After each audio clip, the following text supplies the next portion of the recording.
want you to read something. We suffer more in imagination than in reality. Busyness is not a sign of a productive life. It is an escape from one. People are not disturbed by events. They are disturbed by the opinions they hold about events. Now, when do you think those were written? Last year? A self-help book from 2019. Something you saw on Instagram this morning? They were written approximately 2,000 years ago by a man named Lucius Annius Seneca, Roman philosopher, playwright, advisor to emperors, born around 4 BC, dead by 65 AD. And what is genuinely unsettling, once you start reading him, is that he was not writing about ancient Rome. He was writing about you. Your anxiety, your distraction, your sense that time is slipping away faster than you can hold it, your habit of filling every quiet moment with noise so you don't have to sit with your own thoughts. He saw all of it 2,000 years before you were born. Today we're going to find out how and why it might change how you live the rest of this week.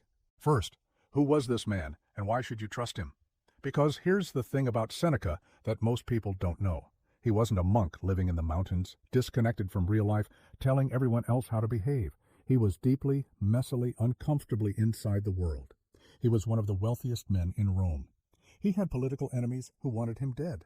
He was exiled to a remote island for 8 years on charges that were almost certainly false. He came back. He became the personal advisor and tutor to the Emperor Nero, one of history's most unstable and dangerous rulers. He watched corruption up close every single day. And in the middle of all of that, the wealth, the politics, the fear, the compromise, he wrote letters.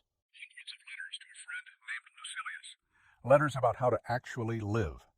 Not theoretical philosophy, practical, specific, brutally honest letters about the gap between how he thought he should live and how he actually did. That honesty is why he still matters. He wasn't writing from a place of having figured it all out. He was writing from inside the struggle. In one letter, and this is the one that stopped me completely the first time I read it, he writes, "It is not that I am brave, it is that I know what deserves to be feared." That sentence alone is worth the rest of this video. So what exactly did Seneca see that was so ahead of its time? He starts with time, specifically, the way humans relate to it. He opens his very first essay, On the Shortness of Life, with a line that is so direct it almost feels rude.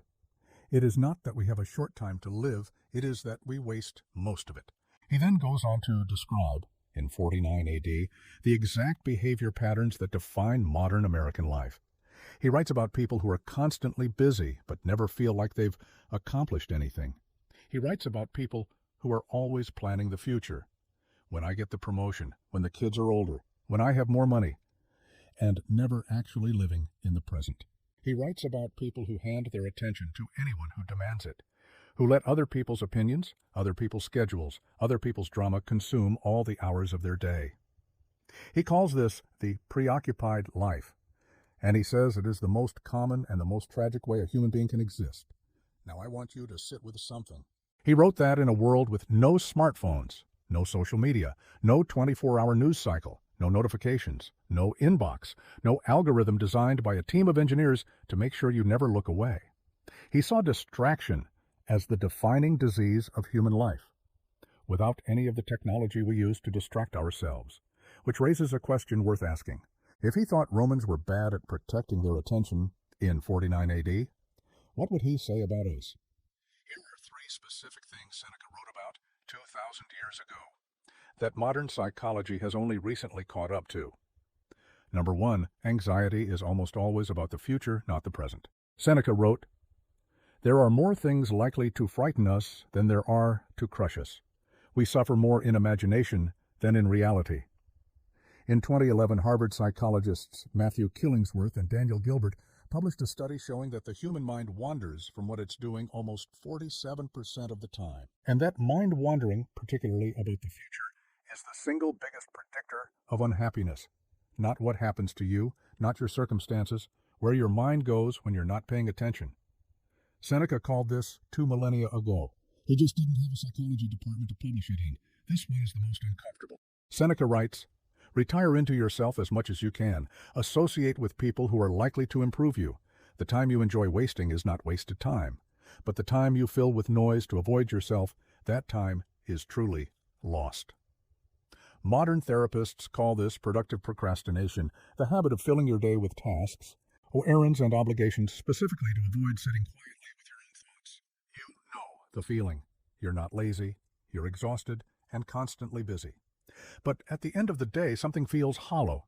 Seneca would say that feeling is your life, asking you to pay attention to it. Number 3. Other people's opinions are borrowing time you don't have. Seneca writes, "Show me a man who isn't a slave. One is a slave to lust, another to greed, another to ambition, and all men are slaves to fear. Name me a man who is free. The man who desires nothing, fears nothing, and owes nothing." Marcus Aurelius, the Stoic emperor who came after Seneca, put it more directly in his private journals. "It never ceases to amaze me. We all love ourselves more than other people, but care more about their opinions than our own. Think about the last time you didn't do something because of what someone might think. Think about the last time you said yes to something you didn't want to do because you were afraid of disappointing someone. Think about the last 5 minutes you spent on your phone looking at what other people are doing instead of doing the thing you actually want to do with your own life." He saw it, all of it, 2,000 years ago. Here's what makes Seneca different from most ancient philosophers.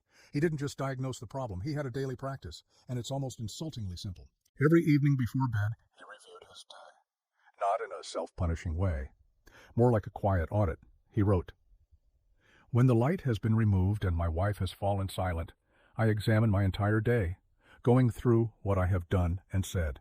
I hold nothing back from myself. I have no fear of my own shortcomings." 3 questions he asked himself. What bad habit did I put right today? What fault did I resist? In what way am I better? That's it. No productivity system, no app, no 5-year plan. Just a man, alone with his thoughts at the end of the day, asking honestly whether he moved in the right direction.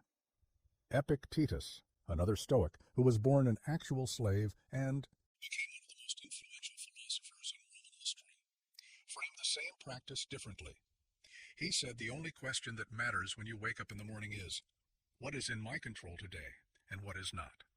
Everything in your control, your effort, your response, your attitude, your choices, deserves your full attention. Everything outside your control, other people's behavior, outcomes, the past, the future, deserves exactly none of it. Modern cognitive behavioral therapy, CBT, the most widely used therapeutic approach in the United States today, is built on almost exactly this framework. The Stoics got there first, by about 2,000 years. I want to leave you with one idea, because I think it's the one that matters most. Seneca believed that most people spend their lives living for a future version of themselves that may never exist. When I'm less busy, when things calm down, when I finally feel ready. And while they wait for that version of themselves to show up, the actual life they have is happening without them. He wrote near the end of his life, "Begin at once to live and count each day as a separate life." Not each year, not each chapter, each day. He wasn't saying life is short, so panic and hustle. He was saying the opposite. He was saying the life you're waiting to start, it already started. It's happening right now, this day, this hour, this specific moment of your one actual life. And that is either the most obvious thing you've ever heard, or it's the thing you most needed to hear today. For a man who died almost 2,000 years ago, Seneca had a remarkable habit of saying exactly what people need to hear right now. He also said, "One more thing I'll leave with you. If you want to stop worrying about death, think instead about the life you're not living," which, depending on the day, is either very comforting or absolutely terrifying. Either way, it's worth thinking about. Drop a comment below. Which of Seneca's ideas hit you hardest? I genuinely want to know. And if this made you curious about the Stoics, there's a video coming up about the Roman emperor who privately admitted he didn't have it figured out either.